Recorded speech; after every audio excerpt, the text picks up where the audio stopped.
Hello. Good morning. Good morning students. ठीक है, तो आज जो है क्लास 12 चैप्टर 1 सॉलिड स्टेट का ये वीडियो नंबर 3 है, पार्ट 3 है। पहले पार्ट में मैंने इंट्रोडक्शन दिया था क्रिस्टलाइन सॉलिड, एमॉर्फस सॉलिड और उसके क्लासिफिकेशन के बारे में। उसी दूसरे वीडियो मैंने आपको बताया कितने तरह के क्रिस्टल सिस्टम होते हैं। बोलिए 7 types of crystal system on the basis of unit cell. Crystal lattice क्या होता है, यूनिट सेल क्या होता है, ये एक्सप्लेन किया गया था। और सबसे इंपॉर्टेंट चीज, ठीक है, मैंने एक चीज बताया था Z, number of atom per unit cell. एक यूनिट सेल के अंदर कितने एटम हैं बताइए। सिंपल यूनिट सेल में कितने एटम थे 1। एफसीसी फेस सेंटर्ड क्यूबिक में कितने एटम थे एक यूनिट सेल के अंदर 4। बीसीसी बॉडी सेंटर्ड क्यूबिक में एक यूनिट सेल के अंदर कितने एटम थे बताइए 2। ईसीसी एंड सेंटर्ड क्यूबिक इसके अंदर कितने एटम थे 2। तो ये सारी चीजें लास्ट वीडियो में डिस्कस की गई थी और मैंने एक टाइप का न्यूमेरिकल भी लगवाया था।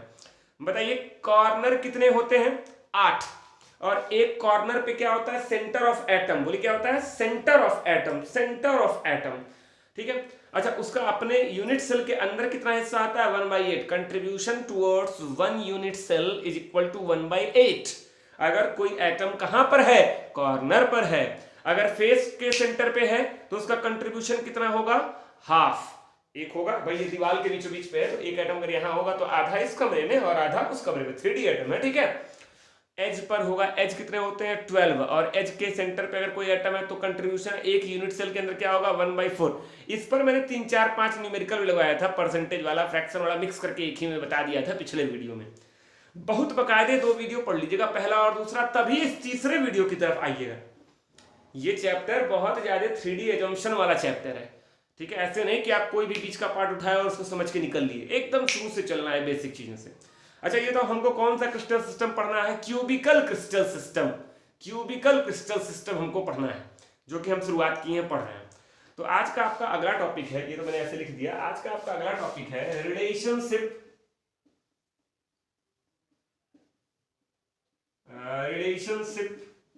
between A, R and D। Relationship between A, R and D। अच्छा एक चीज और दिमाग में, इसको बोलते हैं टाइप 2 न्यूमेरिकल। क्या बोलते हैं टाइप 2। टाइप 1 पहले और दूसरे में जो मैंने आपको पढ़ाया था वीडियो में वो टाइप 1 न्यूमेरिकल सॉल्व करने के लिए था। आज जो कंटेंट बताने जा रहा हूं इससे आप टाइप 2 न्यूमेरिकल सॉल्व करेंगे। ऐसे ही टाइप 3 आएगा, टाइप 4 आएगा, टाइप 5 आएगा, लाइन से चलता रहेगा। मैं आगे पीछे भी करके पढ़ा सकता हूं। ठीक है, अच्छा अब देखिए, तो ये तो क्यूब का कोई रियल एग्जिस्टेंस था नहीं। रियल एग्जिस्टेंस किसका होता है स्फेरिकल एटम्स का होता है। उनके सेंटर को ज्वाइन करते थे मन में, तब क्या बनता था क्यूब बनता था। ऐसे थोड़ी ना क्यूब बन जाता है, क्यूब दिखता थोड़ी ना, तो मैं दिखाता हूं। दिखता क्या है एटम, दिखता क्या है क्रिस्टल है, दिखता क्या है यूनिफॉर्म पैटर्न है। और यूनिट सेल कैसा होगा क्यूबिकल, और क्यूबिकल यूनिट सेल कितने टाइप का होता है 2, सिंपल और सेंटर्ड। और सिंपल ही होता है, सेंटर्ड 3 तरह का था, एफसीसी, बीसीसी और ईसीसी। उसी में अगला टॉपिक आपका आता है relationship between A, R and D. चलिए आप बताइए ए का मतलब क्या है। ए का मतलब क्या है एज लेंथ। हमारा जो क्यूबिकल यूनिट सेल है उसमें कितने एज होते हैं 12, 12, और 12 की लेंथ क्या होती है ए। तो ए क्या है एज लेंथ, एज लेंथ। ठीक है, बताइए आर क्या है। आर मैंने सब लोग जानते होंगे, बोलिए रेडियस। किसका रेडियस भैया एटम का, radius of atom. Spherical atom वही एटम जो कॉर्नर पे है, वही एटम जो फेस सेंटर पे होता है, वही एटम जो बॉडी सेंटर पे होता है, ये उसी एटम का रेडियस है आर। डी क्या है, कई लोग कहेंगे डायमीटर ना, अरे ठीक है डायमीटर के बराबर कभी कभार हो जाएगा, लेकिन ये डी डायमीटर नहीं। इसका एक्चुअल मतलब क्या है, इसका एक्चुअल मतलब है नियरेस्ट, नियरेस्ट नेबर, NEIGHBOUR, थोड़ा स्पेलिंग में दिक्कत रहती है मुझे। Nearest neighbour distance, nearest neighbour distance. English तो आती ही होगी तो आइए पता गई। नियरेस्ट माने सबसे नजदीक वाला, नेबर माने पड़ोसी, और डिस्टेंस माने दूरी। Nearest neighbour distance. हमारे कई आपके कई पड़ोसी होंगे, कुछ लोग किराए उराए पे रहते हैं तो उनके नीचे वाला भी उनका पड़ोसी होता है, ऊपर वाला भी उनका पड़ोसी होता है, सामने वाला भी पड़ोसी होता है, दाएं बाएं वाला भी पड़ोसी होता है। आपके मोहल्ले में कई पड़ोसी होंगे आपके, लेकिन कोई एक पड़ोसी होगा जो आपके घर के सबसे नजदीक होगा। अरे दो भी हो सकते हैं, बराबर दूरी पे दो हो, तीन भी हो सकते हैं। मतलब आपको अपने घर और अपने पड़ोसी, उस पड़ोसी के घर के बीच की दूरी निकालनी है जो आपके सबसे नजदीक है, सबसे नियरेस्ट है, सबसे दिल के करीब नहीं, किसके डिस्टेंस वाली करीबी की बात हो रही है। जो आपके घर के सबसे नजदीक रहता हो उसके घर और आपके घर के बीच की दूरी को क्या बोलते हैं? Nearest neighbour distance D. कभी कभी ये डायमीटर के बराबर होता है, रेडियस का 2 गुना कभी कभी, ठीक है। तो दिमाग में कोई दिक्कत नहीं, इसको नोट करिएगा। अच्छा, ये चीज आप नोट कर लिए। अच्छा, तो कितने तरह के यूनिट सेल हमारे सिलेबस में है? 3 तरह के। पहला सिंपल यूनिट सेल, दूसरा फेस सेंटर्ड क्यूबिक, तीसरा बॉडी सेंटर्ड क्यूबिक। हमको यही 3 पढ़ना है, simple, FCC, BCC, simple, FCC, BCC, 3 तो पढ़ना है। तो तीनों की बात करते हैं बारी बारी से। यहां जगह है, मैं बता रहा हूं। केस 1 देखिए, केस 1, ठीक, for simple unit cell, for simple unit cell, for simple unit cell, ठीक है। सिंपल यूनिट सेल की बात कर रहे हैं। अच्छा, सिंपल यूनिट सेल का मतलब एटम कहां होगा? केवल कार्नर पे। एफसीसी का मतलब एटम कहां होगा? कार्नर पे भी होगा प्लस फेस के सेंटर पे भी होगा। बीसीसी का मतलब एटम कहां होगा? कार्नर पे होगा प्लस बॉडी के सेंटर पे एक ठो होगा। अच्छा, एक क्यूब में कितने, ये सब चीजें पहले बता चुका हूं लास्ट सेकंड वीडियो में, सब बॉडी सेंटर, फेस सेंटर सब बता चुका हूं, ठीक है। आइए, इसमें रिलेशन निकालना है किसमें? ए, आर और डी में। किसके लिए? सिंपल यूनिट सेल के लिए। अच्छा, सिंपल यूनिट सेल के एच की लंबाई क्या है? ए। सिंपल यूनिट सेल के कार्नर पे जो एटम है उसका रेडियस क्या है? आर, ठीक है। आइए, मैं देखिए एक फेस बना रहा हूं, मैं क्यूब नहीं बना रहा हूं। ये क्या है? अगर आपसे कोई पूछे कि ये क्या है, बताओ भैया ये क्या है? ये क्या है? क्यूब है। अच्छा, मैं बोल रहा हूं सिंपल है, तो 1 2 3 4 5 6 7, ये एटम है, देखिए जगह कम है, 8, सही है। ये सिंपल यूनिट सेल है। हम बताइए 3D फिगर देख के कुछ समझ पा रहे हैं? नहीं समझ पा रहे हैं। मैं इसका 2D फेस बनाने जा रहा हूं, 2D फेस, एक सिंपल फेस बनाने जा रहा हूं। ये देखिए, ये क्या है? सिंपल फेस, ठीक है। ये 2D आपका फेस है। चलो बताओ यहां पर क्या होगा? Spherical atom. चलो तो यहां पर क्या होगा? स्फेरिकल एटम, ऐसे टच कर रहे हैं। यहां क्या होगा? Spherical atom. यहां क्या होगा? Spherical atom.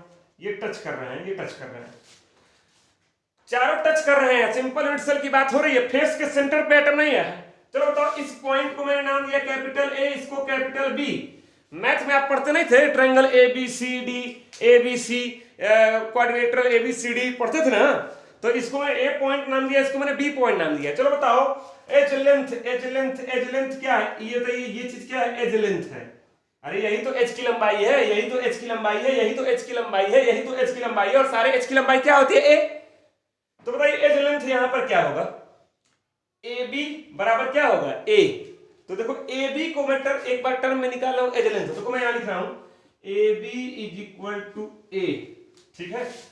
सेंटीमीटर, मीटर ये यूनिट अलग मैटर है, जब न्यूमेरिकल में आएंगे तो जो यूनिट जैसे निकालनी होगी निकालेंगे। अच्छा, ये तो ये कितना है? खाली ये दूरी कितनी है? खाली ये आर। मैंने आपको बताया था कॉर्नर पे कौन होता है? सेंटर ऑफ एटम होता है। तो अगर ये सेंटर है एटम का तो ये क्या होगा? आर। बताइए ये क्या होगा? आर। तो बताओ ए बी बराबर क्या हो गया? आर के टर्म में बताओ क्या होगा? ए बी बराबर 2r, ए बी बराबर 2r। अब आइए डी की बात करते हैं। D, nearest neighbour distance. ये बताइए कि इस एटम के पड़ोसी कौन है? ये भी है, ये भी है, ये भी है। तो तीनों पड़ोसी हैं, ये भी पड़ोसी है, भले बीच में थोड़ा गैप है तो पड़ोसी ही ना।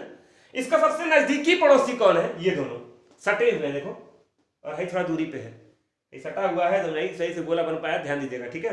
तो ये थोड़ा दूरी पे है। तो ये बताइए इसका नियरेस्ट नेबर ये भी है, ये भी है। इन दोनों के बीच की दूरी कहां लेते हैं? जब स्फीयर की बात करते हैं तो दूरी सेंटर टू सेंटर लेते हैं। तो बताइए इसके और इसके सेंटर के बीच की दूरी को क्या बोलोगे? डी। डी का मतलब होता है नियरेस्ट नेबर डिस्टेंस। दो एटम जो सबसे नजदीक हो उनके बीच की दूरी डी कहलाती है। यानी ए बी बराबर क्या हो गया? डी। मतलब ए बी बराबर ए था, ए बी बराबर 2r था और ए बी ही किसके बराबर हो गया, डी के, यानी ए बी बराबर क्या हो गया, डी के। अब ये तीनों आपस में बराबर है, A B A B A B, तो ये भी आपस में बराबर होंगे, तो क्या हो जाएगा, a is equal to 2r is equal to D. इसको देखिए दो बार इसे ब्रैकेट में घेर लीजिए, बहुत ही important formula. This formula a is equal to 2r is equal to D, दिख रहा है ना नीचे, बोल भी दे रहा हूं, यहां देखो, a is equal to 2r is equal to D. This formula is very important formula, this is applicable only for simple unit cell, this formula is applicable only for simple unit cell. a क्या है, edge length of the simple unit cell, r क्या है, radius of the atom present at the corner of the simple unit cell, d क्या है, nearest neighbour distance in the simple unit cell. तो a is equal to 2r is equal to D, ये relation A R D में in the case of simple unit cell. अच्छा मैंने देखो मैंने क्या तरीका अपनाया था, एक तीन लोगों में रिलेशन निकालना था ए आर डी में, मैंने एक चौथा पैरामीटर डेवलप किया ए बी। इस ए बी को एक बार निकाला ए के टर्म में तो ए बी बराबर ए हो गया, एक बार निकाला आर के टर्म में तो ए बी बराबर 2r हो गया, एक बार निकाला डी के टर्म में तो ए बी बराबर क्या हो गया, डी हो गया। मतलब एक चौथा पैरामीटर डेवलप करिए और उसको ए के टर्म में निकालिए, फिर बी के टर्म में निकालिए, फिर ए के टर्म में निकालिए, फिर जो है आर के टर्म में निकालिए, फिर डी के टर्म में निकालिए, और उसके तीनों को आपस में क्या कर दीजिए, इक्वल कर दीजिए। तो ये रिलेशन है, इस पर न्यूमेरिकल आता है, कभी कभी डेरिवेशन भी पूछ सकता है, derive the relationship between A R D in the case of simple unit cell. तो आप बकायदे यहां से नोट कर लीजिए, ये पूरा क्यूब बनाया था, ये इसका एक फेस बनाया था, देख लो, इसी ए बी बराबर, ठीक, इसको नोट करिए। अब इसके बाद बताता हूं कि एफ सी सी मिटाऊंगा। तो देखिए आपका आता है अगला case two for FCC. FCC का फुल फॉर्म बताया गया था क्या, फेस सेंटर्ड क्यूबिक। ये डायग्राम बनाया, देखिए कार्नर पे है 1 2 3 4 5 6 7 8, और फेस के सेंटर पे देखिए ऊपर छत पे एक है, एक देखिए नीचे फ्लोर पे एक है, ये दो आमने सामने की दीवार पे है, और दो ये दोनों एक ही लोग सोचते हैं एक ही में है, क्या नहीं, ये आमने सामने है, जैसे ये दीवार और इसके अपोजिट ये वाली दीवार, ठीक है। चलिए अब ये बताओ, एक एटम फेस के सेंटर पे है ना, तो देखो मैं क्या करने जा रहा हूं, एक फेस बनाने जा रहा हूं। 3D फिगर में समझना थोड़ा मुश्किल होता है। अच्छा हमको करना क्या है, ए आर और डी में रिलेशन निकालना है, तो मैं एक फेस बनाने जा रहा हूं, 2D फेस। इसमें कितने फेस हैं, 6, किसी एक फेस को मैं अलग से बनाने जा रहा हूं, ठीक है, ध्यान दीजिएगा। ये लीजिए, ये मैंने बना दिया, ठीक है। थोड़ा डायग्राम गोली थोड़ा स्फेयर थोड़ा दिक्कत वाला बनेगा, कोई दिक्कत नहीं है। अच्छा तो फेस के सेंटर पे एक एटम होगा, फेस सेंटर पढ़ रहे हैं ना, सिंपल पढ़ते तो केवल कार्नर पे लगा देते, एफसीसी पढ़ रहे हैं तो फेस के सेंटर पे एक एटम होगा, रख दिए, देखिए फेस के सेंटर पे एक एटम, थोड़ा ये नीचे आ गया, ठीक है। अच्छा तो अब कार्नर पे एटम होगा, हाँ रख दो कार्नर पे,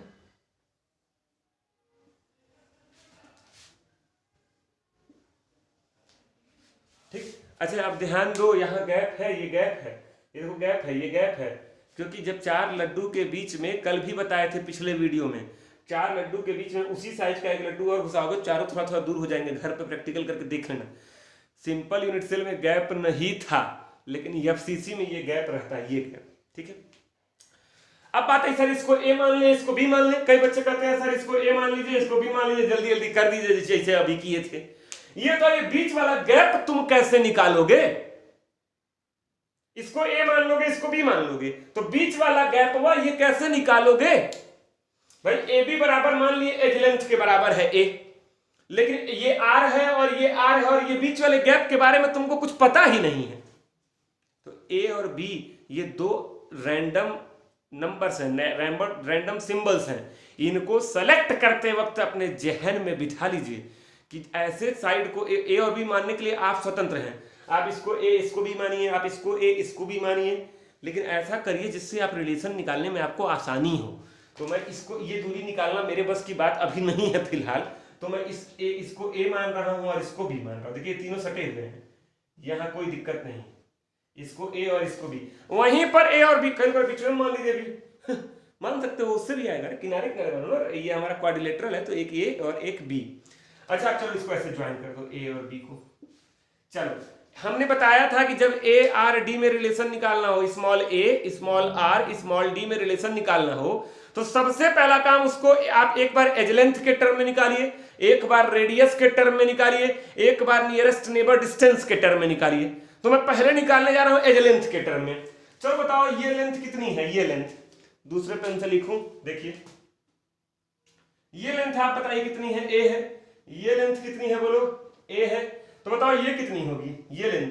अबे a√2 दूसरे वीडियो में डिराइव करके बताया था, पाइथागोरस थ्योरम दूसरे वीडियो में पूरा डिराइव करके बताया गया था। ये फेस डायगोनल है, ये हमारा फेस है, ये हमारा फेस है और ये फेस डायगोनल है। एक क्यूब में कितने फेस डायगोनल होते हैं, 12। कितने फेस होते हैं, 6, और हर फेस पर 2 डायगोनल। तो कितने फेस डायगोनल, 6 दूनी 12, और हर 12 की लेंथ क्या होती है, a√2। और ये कैसे निकलता है, पाइथागोरस थ्योरम। ये 90 डिग्री, ये हाइपोटेन्यूज, ठीक है। तो अब ये फिर से डिराइव करके नहीं निकाल लो, मैं डायरेक्ट लिख रहा हूं। तो देखिए A B is equal to क्या हो गया, a√2 is equal to length of face diagonal, length of face diagonal, ठीक है, आ रहा है, ठीक है, लेंथ ऑफ फेस डायगोनल हो गया। अच्छा अब देखिए आगे, ये बताओ ये डिस्टेंस कितना है, ये r, ये r, और ये सेंटर अगर होगा तो ये भी r और ये भी r, सही है। बताइए ए बी को r के टर्म में बताइए कितना होगा, ए बी बराबर, बताइए खराक से, ए बी बराबर 4r, 4r, r r r r, A B बराबर 4r। अच्छा ये ए बी को, ये तो ये एक एटम है, इसके पड़ोसी कौन है, ये भी है, ये भी है, ये भी है, ये पड़ोसी नहीं है, ये पड़ोसी का भी पड़ोसी है। इसके इस एटम के पड़ोसी है, तीनों हैं, 1 2 3। बताओ सबसे नियरेस्ट कौन है, जो सटा हुआ है, देखिए बीच वाला सटा हुआ है। तो इसके सेंटर और इसके नियरेस्ट नेबर के सेंटर के बीच की दूरी को बोलेंगे डी। हाई दूरी कितनी हो गई, बोलिए डी। हाई दूरी कितनी हो गई, डी। डी माने नियरेस्ट नेबर डिस्टेंस। तो बताइए हाई दूरी भी कितनी होगी, हाई दूरी भी डी। भाई आर आर अगर डी है तो आर आर भी डी हो। तो बताओ ए बी बराबर क्या हो गया, ए बी बराबर क्या हो गया, 2d। ए बी बराबर 2d। अच्छा ए बी बराबर a√2, ए बी बराबर 4r, ए बी बराबर 2d। तीनों को आपस में जोड़ दीजिए, जोड़ मतलब इक्वेट कर दीजिए। तो देखिए क्या हो गया, a√2 is equal to 4r is equal to 2d। This formula is applicable only for FCC, face centred cubic.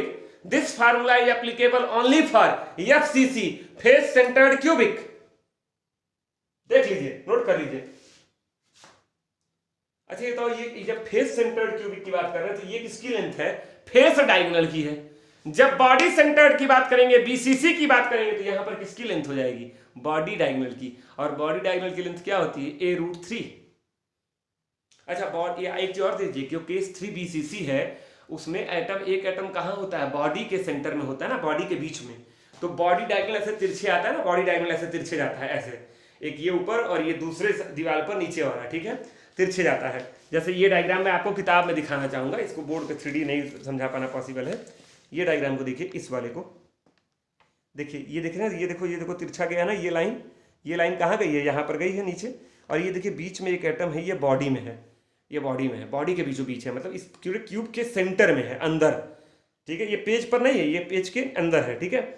अच्छा इस बॉडी डायगोनल की लेंथ क्या होती है बोलो, √3 है। क्या होती है, √3 है।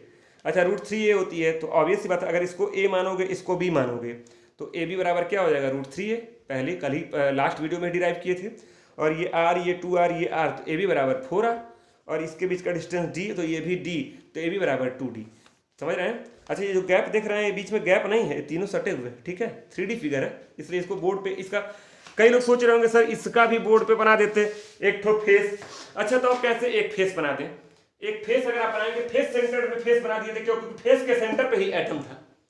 BCC में फेस पर एटम थोड़ी ना है, तो फेसवा के बाहर है, सेंटर में, बीच में है, उसको कैसे दिखाया जाएगा। तो 3D फिगर है, वो सामने रहते तो थोड़ा सा मैं समझा सकता था, हाथों से इशारा करके कि ये है, ठीक है। लेकिन याद रखो, फेस सेंटर्ड की बात होगी तो ये फेस डायगोनल की लेंथ है a√2, और बॉडी डायगोनल की बात होगी तो ये बॉडी डायगोनल की लेंथ हो जाएगी a√3। तो मैं खटाक से उसको लिख भी दे रहा हूं आपके सामने, कोई बात नहीं है, ठीक है।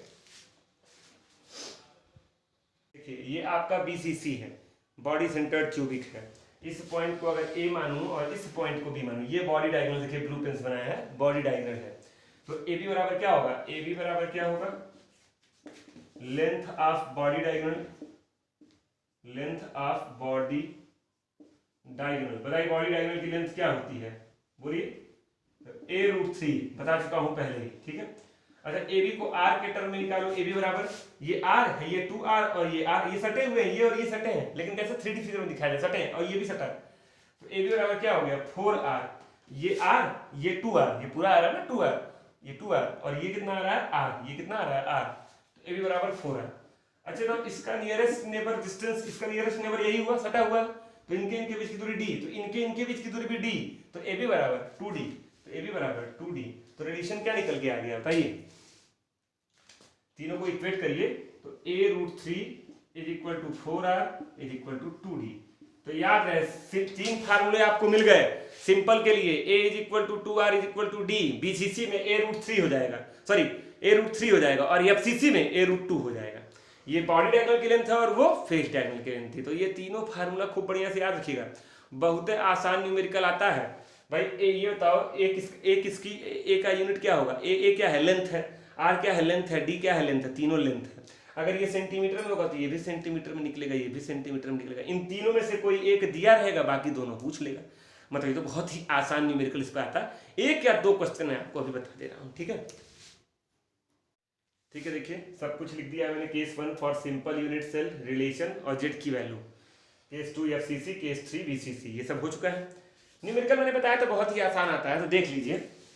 If the radius of an atom is 75 picometre in BCC, body centre, क्या दिया हुआ है, रेडियस दिया हुआ है, किसके लिए, BCC के लिए।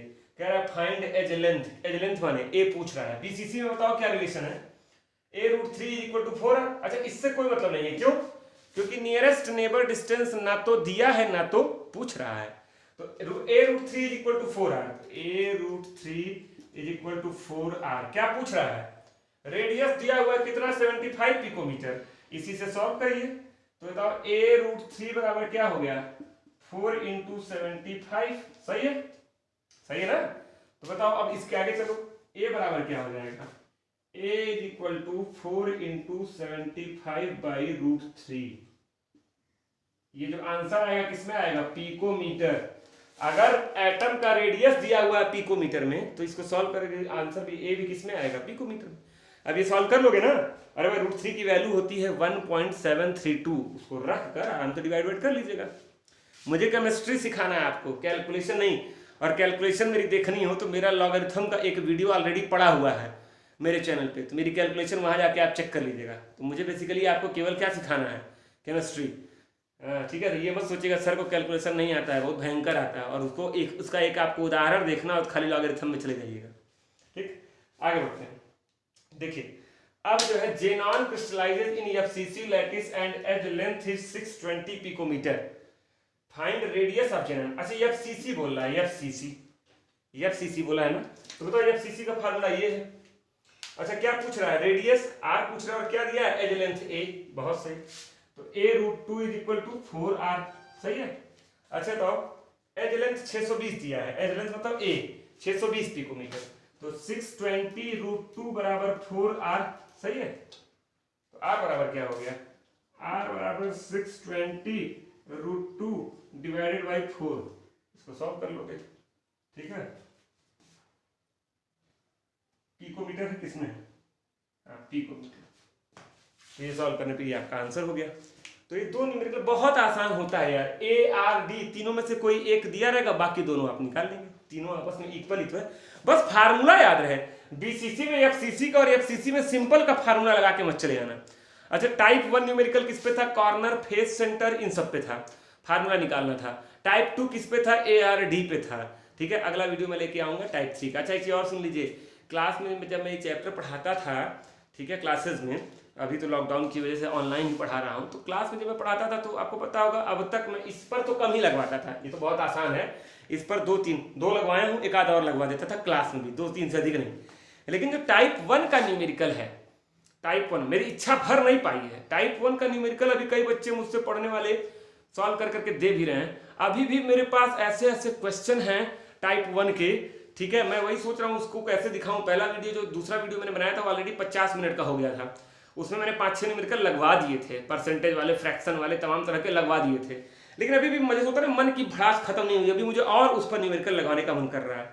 तो मैं आज क्या करूंगा, आप लोगों को ये एक चीज, ये तो वीडियो दे ही रहा हूँ, इसको ARD पे आप लगा लेंगे। मैं एक और क्या करूंगा जिसमें मैं नहीं आऊंगा, एक छोटा सा 5 मिनट 10 मिनट का एक वीडियो बनाऊंगा जिसमें कुछ क्वेश्चंस मैं लिख कर केवल अपलोड कर दूंगा और उसको आप लोग सॉल्व कर कर मुझे भेजिएगा आंसर, ठीक है। छोटा सा 2-4 मिनट का रात में बना के वीडियो, उसमें मैं नहीं रहूंगा, केवल स्क्रीन का रिकॉर्ड करके मैं अपलोड कर दूंगा, उसको आप लोग सॉल्व करके जो है मुझे बताइएगा, ठीक है। Thank you. तो आज के लिए इतना ही, मिलते हैं कल।